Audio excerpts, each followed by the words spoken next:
Hey guys, welcome to our YouTube channel Bong reaction. এ আমরা চলে এসেছি নতুন একটা ভিডিও নিয়ে, আর আমার সঙ্গে রয়েছে রিয়া আর রাজীব। আর আজকে আবার আমরা 3 নম্বর পার্ট দেখতে চলেছি, তাই তো? একদম, মায়ের মর্যাদা মুভির 3 নম্বর পার্ট।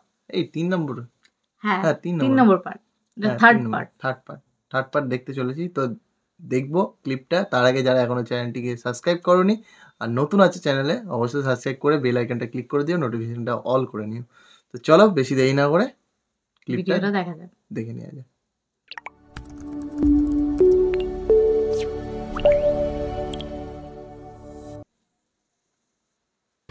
মুড়ি ঘন্টটা কিন্তু দারুণ হয়েছে। আরেকটু দেই। আরে আরে আরে, কি করছো? খেতে বসে কোনো আইটেমকে ভালো বলা মানে আইটেমটা আরো খেতে চাওয়া। খাওয়া নিয়ে খোটা দেওয়ার অর্থ নিজে না পাওয়া বেদনা। একদম না, মুড়ি ঘন্ট খেতে বেশ ভালো লাগে না, অনেক কাটা। কাটাবিহীন যে মাথাটা খেতে তোমার ভালো লাগে, সেটা তো দিনরাত চিবিয়ে চিবিয়ে খাচ্ছ। কোন মাথার কথা বলছে? কোন মাথার কথা বলছে আমিও বুঝলাম না। আমি বুঝতে পারি কাটাবিহীন কোন মাথা হতে পারে? ওই মেয়েটার কথা কি বলছে? কি জানে, মেয়ের মাথা। আর মেয়েটাকে সারাদিন ডিস্টার্ব করে বলে বলছে।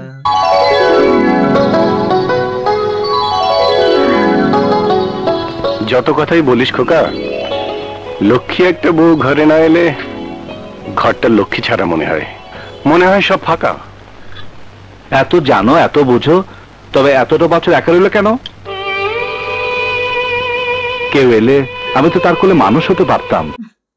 ভালো বলেছো, বলছে এত কিছু জানো, এত কিছু ইয়ে করো, তাহলে নিজে কেন বিয়ে করেনি? বিয়ে করেনি কেন? বিয়ে না করলে বাচ্চা না বলছে পরে হয়তো। মা ডেকে মায়ের অভাব তো পূরণ করতে পারতাম।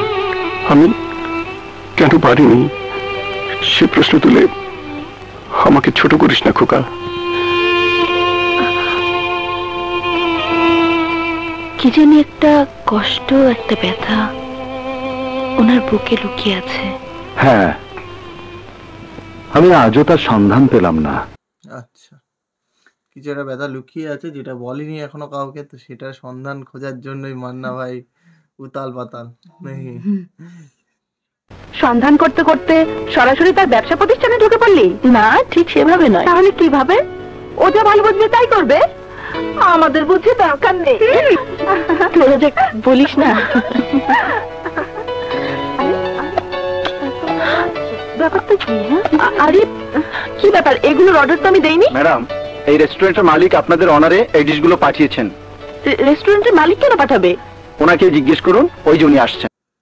কি আবার রেস্টুরেন্টের মালিক যে এত ভরিভোজ খাচ্ছে ফ্রিতে? কে? কে? সাকিব ভাই। সাকিব ভাইয়ের কটা ব্যবসা?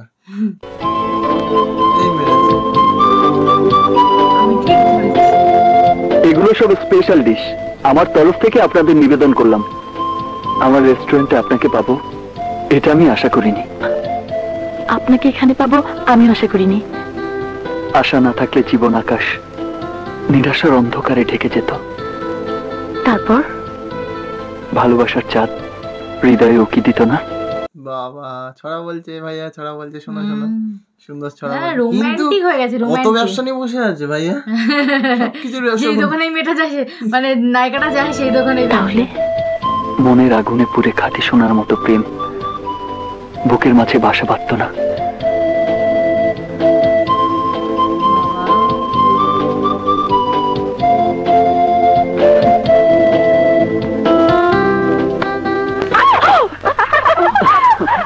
এক্সকিউজ মি, আমি একটু আসছি, আপনারা লাঞ্চ করুন।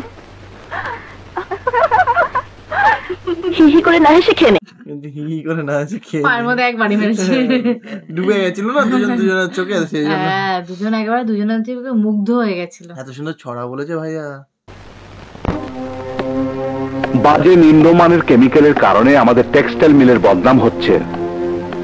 কেমিক্যাল থেকে কমিশন খাওয়া বন্ধ করুন, নইলে আমি বাধ্য হব বেগম সাহেবাকে জানাতে। মেশিনের ক্ষমতা অনুযায়ী প্রোডাকশন হচ্ছে, অথচ খাতাপত্র দেখানো হচ্ছে কম। মালগুলো নিশ্চয় বাইরে পাচার হচ্ছে। আচ্ছা, সব ভাইয়া ঢুকে বেগম সাহেবের অফিসে ঢুকে সবকিছু ঘিরে নিয়েছে ব্যাপারটা। সবকিছু একদম তদারকি করার জন্য তো রেখেছে, যে সবকিছু। শেষবারের মতো সাবধান করে গেলাম, চোরেরা সবাই সঙ্গবদ্ধ আমি জানি, আর এও জানি টাকার জোর বেশি কিন্তু মনের জোর কম। আমি ওদের আঘাত করবই। আমি বেঁচে থাকতে বেগম সাহেবের কোনো ক্ষতি হতে দেব না। জি জি জি। সব জায়গায় ধমকে গেল, একেবারে ধমকে গেল সব আর জায়গায়। বেগম সাহেবাকে যখন মা বলে ডেকেছে, একদম। তো মায়ের তো ক্ষতি করা যাবে না। ভাইয়ের সঙ্গে আপনার কি সম্পর্ক? আপনি কাকে? আমি আমি তোমার ভাবি। ভাবি? ও মাই সুইট ভাবি। এ কথা তোমার ভাইয়াকে বলো না, হ্যাঁ? বললে তোমার ভাইয়ের সাথে আমার বিয়েটাই হবে না। এই না বললে তুমি আমার ভাবি? কি করব, আমাকে তো তোমার ভাইয়া পাত্তাই দেয় না। বলেছে ভাবি হয়েছে, বিয়ে করেছে, বিবাহিত, কিন্তু আসল ঘটনাটা বললো যখন পাত্তাই দেয় না। সত্যি তো পাত্তা দেয় না, শুধু তার দুধে দুধে করে। এসব কথা বলে একটু শান্তি পাই। স্যার, এই নিন আপনার স্যালারি চেক, এখানে একটা সই করুন। Thank you sir. মা, মা অপরাধ নেবেন না, আজ আমি মাইনে পেয়েছি আপনার জন্য।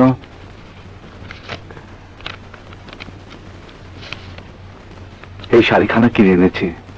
আচ্ছা, প্রথম মাইনে পেয়ে শাড়ি কিনে এনেছে, দারুণ সুন্দর, খুব ভালো লাগলো যে মার জন্য শাড়ি কিনেছে প্রথম মাইনে। কে অবশ্যই কিছু করা উচিত, ফ্যামিলির লোকের জন্য করা উচিত। আপনার অনেক দামি শাড়ির ভিড়ে এটা নগণ্য আমি জানি, তবু আমার জীবনের প্রথম রোজগারের টাকায় মাকে কিছু দিতে পারার আনন্দ থেকে দয়া করে আমাকে বঞ্চিত করবেন না। খোকা, তোমার জন্য মায়ের এত দামি শাড়িটা ছিঁড়ে গেল। এই বয়সে কেনা তো তোমার পক্ষে সম্ভব নয়, তবে বড় হয়ে প্রথম রোজগারের টাকা দিয়ে মাকে একটা দামি শাড়ি কিনে দেবে, এটা আমার আদেশ। আচ্ছা, উনি কি পুরনো কথা ভাবছে? আচ্ছা, ছেলেকেই যখন বলেছিল, ছোট ছিল তাই ভাবছে, তাই মনে পড়ে গেছে, মানে আজকের ঘটনাটার জন্য, মানে ফার্স্ট স্যালারিটা।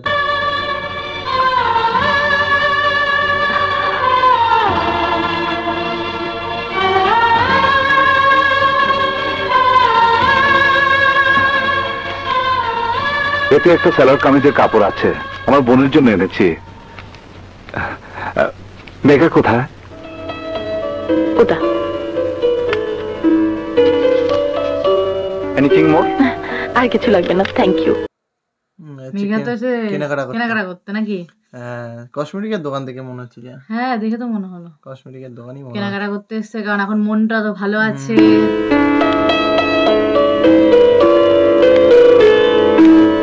কত হলো?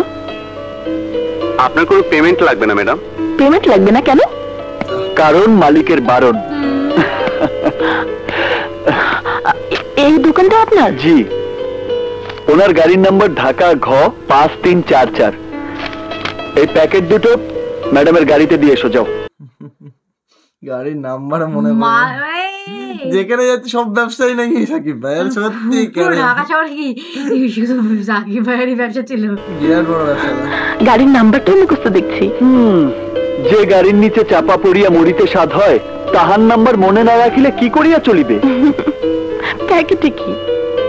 তেমন কিছু নয়। লরিয়ালের লিপস্টিক, আইলাইনার, ল্যান্ডকমের মাস্কারা, ফাউন্ডেশন, রেভলনের face makeup, nail polish, Elizabeth আর্টেন্ডের ব্লাশ এন্ড আইশ্যাডো, বাস। এত কিছু যদি আমায় দিত, বাপরে বাপ, গড়গড় করে মেকআপের সেট। হ্যাঁ, তাই আর কিছু লাগবে না, গড়গড় করে বলে দিলাম। ভেবেছিলাম শুধু গাড়ির নাম্বারটাই আপনার মুখস্থ, এখন দেখছি আমার কি কি পছন্দ সবই আপনার মুখস্থ। ভালোবাসার অ আ ক খ যখন পড়তে শিখেছি, তখন প্রেমের ধারাপাতটা মুখস্থ না থাকলে কি চলে?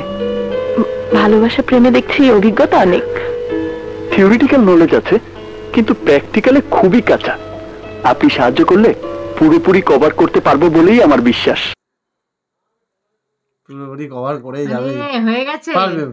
খতম, টাটা, বাই বাই। মেয়ে পড়ে গেছে, আমাদের সব পড়ে গেছে।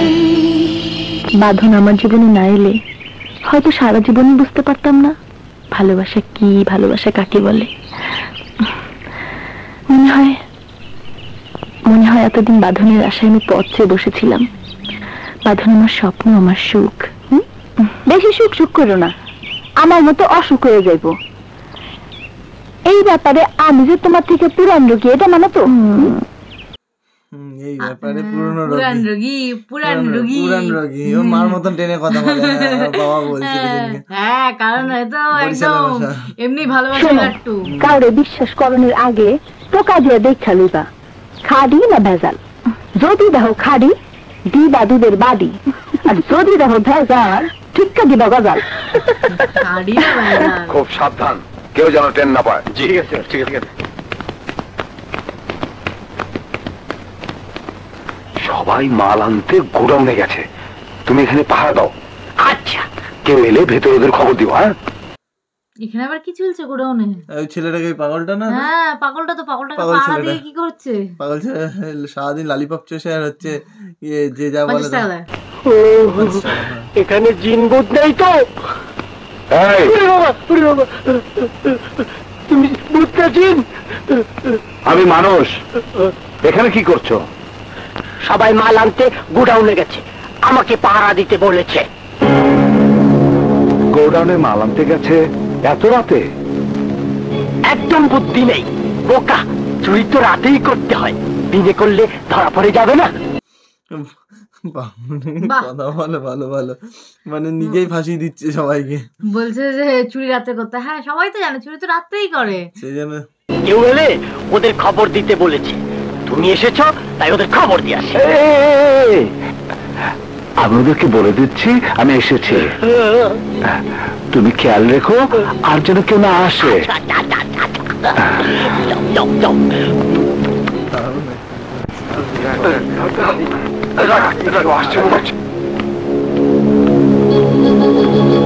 দারুণ অ্যাক্টিং করছে কিন্তু পাগলটা।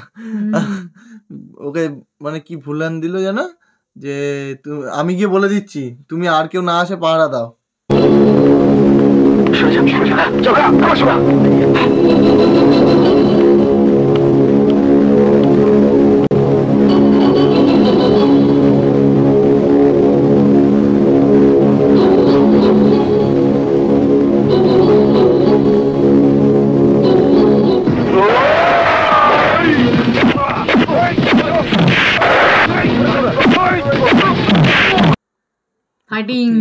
ঝাঁপ দিয়ে একদম ফাইটিং শুরু হয়ে গেছে। মান্না ভাইয়ের সঙ্গে নাকি ফাইটিং করবে, একাই 100 হয়ে যাবে কিন্তু একদম সবাইকে একদম শেষ করে হচ্ছে কথা দেখি।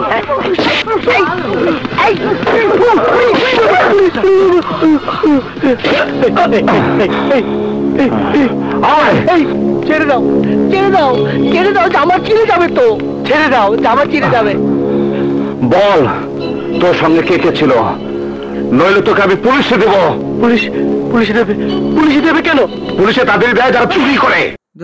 ওর বাবা না? হ্যাঁ, বাবা তো মনে হয় পাল্টে গেল। তাই তো মনে হচ্ছে। ছেলের নামে পাগল, ছেলের নামে শব্দ দিলি। মা, এ আবার কি? কি অবস্থা? তোকে কেন যে আমি জন্ম দিয়েছিলাম হারামজাদা চোর?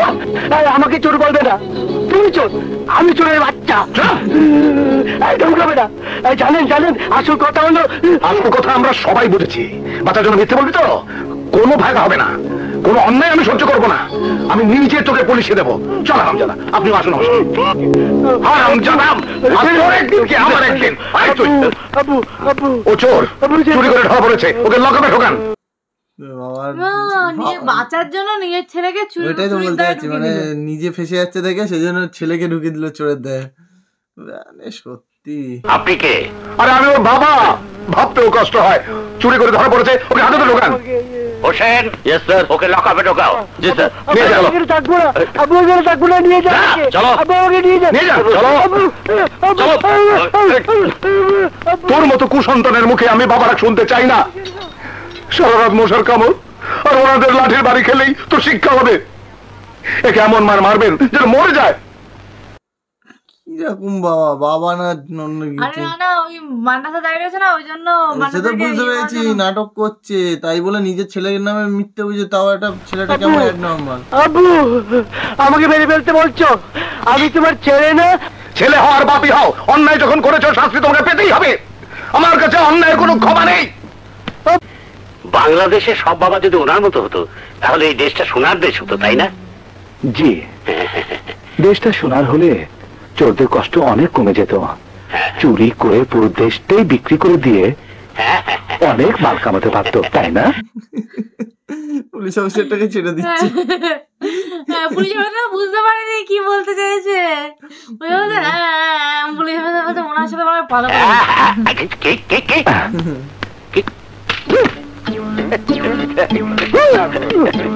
কি হচ্ছে? ওভাবে লাফাচ্ছ কেন? দেখছো না মশা মারছে? শ্বশুর বাড়িতে অনেক মশা থাকে, মেরে শেষ করতে পারবে না। শ্বশুর বাড়ি তাহলে খেতে দিচ্ছ না কেন? আমার ভীষণ খিদে পেয়েছে, আমাকে পোড়া মাংস এনে দাও, আমি খাবো খাবো আমি খাবো। বললে শ্বশুর বাড়িতে পোলাও মাংস খাবে নাকি? শ্বশুর বাড়িতে কি পোলাও মাংস সে তো বুঝতেই পারবে। পিছনে ঢুকাবে পোলাও মাংস নাকি পিছনে? ভয় পাই পুলিশটাকে। পোলাও মাংস আনছি। এই শোনো, আরেকটা মশারি নিয়ে আসবে। ঠিক আছে আনছি। আমি পোড়া মাংস খাবো, মশারিতে ঘুমাবো। এই বলো,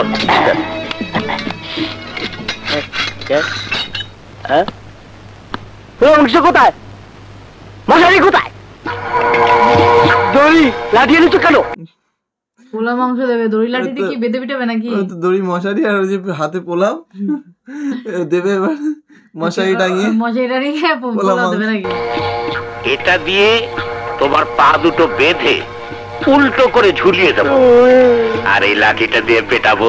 না, হারাম জাদা পোলাও মাংস খাবে, মশারিতে ঘুমাবে।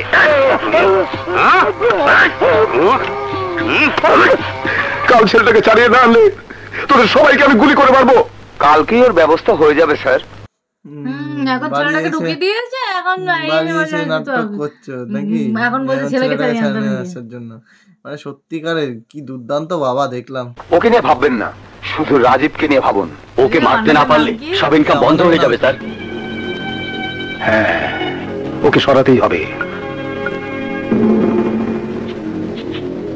আগামীকালই বেগম সাহেবাকে মেরে ফেলবো, আর বেগম সাহেবের খুনের কেসে ওই রাজীবকে ফাঁসাবো। বেগম সাহেবা, কালই তোমার জীবনের শেষ দিন। শয়তান তো তিলে তিলে বুদ্ধিমান। হ্যাঁ, এতদিন তো শুধু টাকা চুরি করছিল, এখন আবার মার্ডার প্ল্যান। বিরাট শয়তানি করছে। মার্ডার মেরে দেবে নাকি বেগম সাহেব? এর বরটাকেও মনে হয় ওই মেরেছে আমার যত মনে হচ্ছে। সব রেডি আছে? হ্যাঁ স্যার। বেগম সাহেবের মাথায় বাক্সটা ফেলে দিবি, যা। জি স্যার।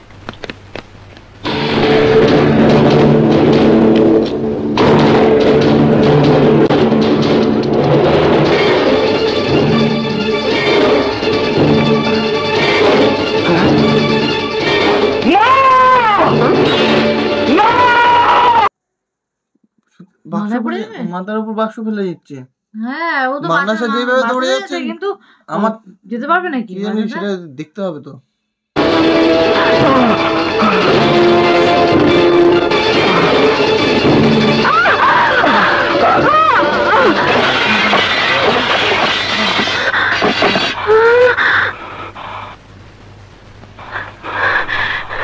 একটা বিরাট দুর্ঘটনার হাত থেকে তুমি আমাকে বাঁচালে বাবা।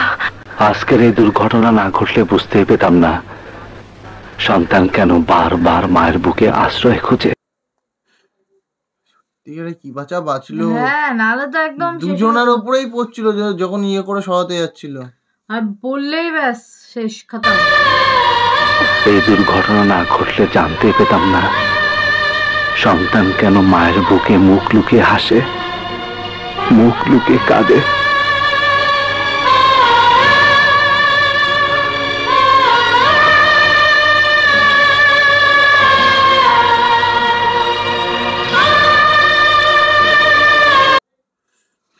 মায়ের কথা মনে পড়ে, মানে মা তো ওর মাকে তো দেখেনি, মনে ওর মার কথা তো মনেও নেই আমার, যা মনে হচ্ছে মান্না স্যারের। হ্যাঁ, তাই জন্য ইমোশনাল হয়ে গেল। ওই রাজীব হারামজাদার জন্য আমার সব প্ল্যান মাটি হয়ে যাচ্ছে। আমিও দেখব কতদিন ও বেগম সাহেবাকে বাঁচায় আর ও নিজেও বাঁচে।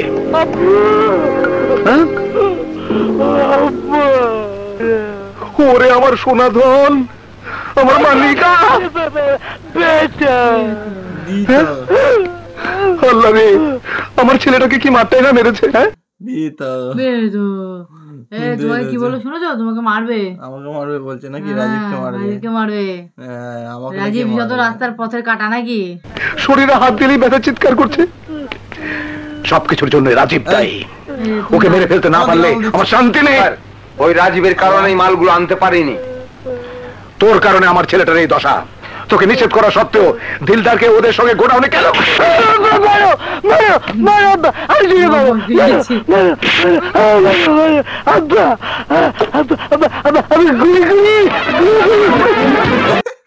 সব কটা একদম বন্দুক দিয়ে বন্ধুকে মনে হচ্ছে উল্টো ধরেছে। বন্দুক মেরে আর দেড় দৌড় আর দাঁড়ানোর নাম ওরে নেই। বাবা, গুলি গুলি। একটা গুলি করলেই তো। আমাকে পুলিশের হাতে ধরিয়ে দিয়েছো, মনে থাকে যেন। যা করেছি অনেক কষ্টে করেছি সোনা বাবা। আমাকে মার খাইয়ে আল্লাহর বান্দা আবার কাঁদবে না লাগে এখানে, ব্যথা লাগে। এখানটায়, এখানে লাগে। ব্যথা লাগে না, সুরসুরি লাগে, কাতুকুতু লাগে। ও ভাই, কাতো কুতু লাগে, আমারও কাতো কুতু লাগে না। বলছে কাতুকুতু লাগে। তুমি হচ্ছে সবকিছুর ভুল। হ্যাঁ, আমার দিকে আঙুল তুলে তুলে বলছে রাজীব রাজীব রাজীব, মানে এমন মনে হচ্ছে আমার দিকে আঙুল তুলছে। যাই হোক, তুমি ওদের প্ল্যান গুলো সাকসেসফুল হতে দিচ্ছ না। দেবো না তো আমি তো দেবোই না, বলেই দিয়েছি। আমি পথের কাটা না, ওর পিছনে চেয়ার বসেছে, ওই চেয়ারের ভেতরেও কাটা রেখে দিয়েছি, বসলেই কাটা ফুটবে। নাটক। ওর তারা ছেলেটাকে, ওই বেচারা ছেলেটাকে সারা জেলে ঢুকিয়ে দিল, আবার মারের জন্য বলে আসলো, মারও খেয়েছে সেরকম লেভেলে। এমনি ছেলেটা হচ্ছে একটুখানি ইয়ে টাইপের আছে, অ্যাডনর্মাল টাইপের। সত্যিকারে ছেলেটা ঠিক করেছে, বলে দেওয়া উচিত ছিল, সব যদি বলেই তো খুব ভালো হতো। মুভিটা কিন্তু দারুণ সুন্দর চলছে, আর একটু একটু আমরা বুঝতেও পারছি এখন ট্র্যাকে এসছে, এটা বেশ ফানি ফানি ওয়েতে কিন্তু মুভিটা চলছে। হ্যাঁ, যত সম্ভব মানে ওর যে বিষয়টা বুঝতে পারছি, ও তো মান্না সাহেবের মার কথা মনে নেই, আর যতবারই ও মার সঙ্গে কিছু না কিছু হচ্ছে, ওর মার যেমন শাড়িটা দিল, পুরোনো কথা মনে পড়লো একটা, আর ছেলেটা তো হারিয়ে গেছিলো, খুঁজে পায়নি। আর এইদিকে ওর বাবাও, মানে মান্না সাহেবের বাবা, রাজীবের বাবা যে আছে এখন, তো সেও কিছু বলতে চাইছে না যে পুরোনো ব্যথা কি আছে, কিছু একটা তো ব্যাপার আছে যেটা মুভিটা পুরো দেখলেই বোঝা যাবে। মুভির লাস্টের দিকে ওটা বোঝা যাবে, ওটা লাস্টের দিকে বোঝা মুভিতে যাবে। প্রথম দিকে কিছু বোঝা যায় না, মুভির হ্যাঁ। লাস্টেই বোঝা যায়। তুমিও আজকাল প্রিডিকশন করছো নাকি মুভি সিন দেখে? Yes! তুমিও দেখছি হচ্ছে কোনটা কার হোটেল সবকিছুই আগের থেকেই বলে দিচ্ছে। সাকিব ভাইয়ের কত আরে ব্যবসা। ব্যাপারটা যে সাকিব ভাই এখানে এখানে ইয়ে রোল করছে সাবডুস আপ্পার সাথে, তাহলে তো আমার মনে হচ্ছে ওখানে ওরই ব্যবসা, যেখানে যাচ্ছে সেখানে পে করতে হবে না, তাহলে কেন পে করতে হবে না? সেটা তো অবশ্যই পে করতে হবে না, বুঝতে পারছি, কিন্তু এত ব্যবসা ঢাকা শহরে খুলে বসে রয়েছে, আমার ট্যাক্স ট্যাক্স দিচ্ছে তো ঠিক করে ভাইয়া? একদিন দেখা করলে জিজ্ঞাসা করবো, দেখা হলে। সেটাই তো। এখন তো এদিকেও আসছে আমাদের, মানে কাজ করছে টলিউডে, কলকাতার সাইডেও কাজ করছে, তো কোনোদিন যদি সৌভাগ্য হয় দেখা হয়ে যায় তাহলে তো জিজ্ঞাসা করবো। তো যাই হোক, তো যাই হোক, চলো মুভিটা খুব ভালো লাগছে, মুভিটা দেখছি। হ্যাঁ, ভালো লাগছে। আর তোমরা অনেকেই বলছো যে তোমাদের মুভি, তোমাদের রিকোয়েস্ট গুলো কবে আসবে, সব আসবে, সব তো লাইনে আছে নাকি পর পর সব পর পর। অনেকে আগে যেগুলো বলে রেখেছে সেইগুলো এখন আসছে এক এক করে, তো এক এক করেই আসবে। তাও আমরা পার ডে 2টো করে ভিডিও দেওয়ার চেষ্টা করছি, যাতে তোমাদের ভিডিওগুলো, তোমাদের সাজেশনের ভিডিওগুলো তাড়াতাড়ি আনতে পারি। এবার তোমরা অনেকে বলছো হয়তো ভিডিওটা আরেকটু বড় করতে, চেষ্টা করছি একটু বড় করতে, চেষ্টা করছি, আরো পারলে আরো বড় করবো। ঘাড় ব্যথা হয়ে গেছে এইটুকু ভিডিও দেখতে। বসে বসে দেখতে নাকি? যদি একভাবে পুরো ভিডিওটা দেখা যেত তাহলে আলাদা ব্যাপার ছিল, যে পুরো মুভিটা একবারে বসে দেখে শেষ করে দিলাম। এরকম মাঝখানে হয়তো কাটকুট না করতে হলে, মানে কাটাকুটি না করতে হলে, তাহলে হয়তো একবারে দেখে নিতে পারতাম, তাও একবারে না হলেও 2 খেপে দেখে নিতে পারতাম। আর হবে না তো, কিন্তু সেটা তো করা সম্ভব হচ্ছে না, আর এইটা করতে গেলে একটু সময় লাগে, আর এইভাবে রিয়াকশন দিতে গেলেও একটু সময় লাগে। অবভিয়াসলি রিয়াকশন দিচ্ছি যখন এইভাবে, তো তখন দিতেই হবে এইভাবে। আর তাতেই কত মিনিট, 25 মিনিটের কাছাকাছি ভিডিও হয়ে যাচ্ছে প্রত্যেকটা ভিডিও। কিন্তু তোমরা ধৈর্য ধরে দেখছো, এটাই খুব ভালো লাগছে। সরি, তোমরা ধৈর্য ধরে দেখছো, ভালো লাগছে। অনেকে কমেন্টও করছো, অনেকে একটু রাগারাগিও করছো তাদের পছন্দের জিনিস আসছে না বলে। তো আসবে, সবার পছন্দ আসবে, আর নাটকের কথা অনেকে বলেছিল, তো আমি নাটকের জন্য দিয়েও দিয়েছি যে আমাদের ব্লক এসে, তাই জন্য আমরা দিতে পারছি না। ব্লগ এসছে, আমি কমিউনিটি দুটোই। পোস্টও দিয়ে দিয়েছি, হ্যাঁ দুটোই ব্লক এসছে, তাই জন্য আমরা নাটকটা এখন স্টপ রেখেছি। আনবো না আনবো এখন, না, পরের এখন পার্টগুলো আর আনছি না, ওটা একটা পরে অন্য কোনো দেখছি। ব্যবস্থা দেখতে হবে, পরে দেখছি, সেটা দেখা আমরা তাই জন্য যাচ্ছে। আবার মুভিতে ফিরে এসেছি। সেই জন্য মুভিতে ফিরে এসেছি। চলো তো যাই হোক, চলো একদম, চলো বিদায় নেবো নাকি বিদায় আজকে, নিচ্ছি মানে এখনকার জন্য, এখনকার জন্য। পরের পার্টটা নিয়ে আসবো পরের আবার। পার্টটা আবার তো চলে আসবে, তো চলো টাটা।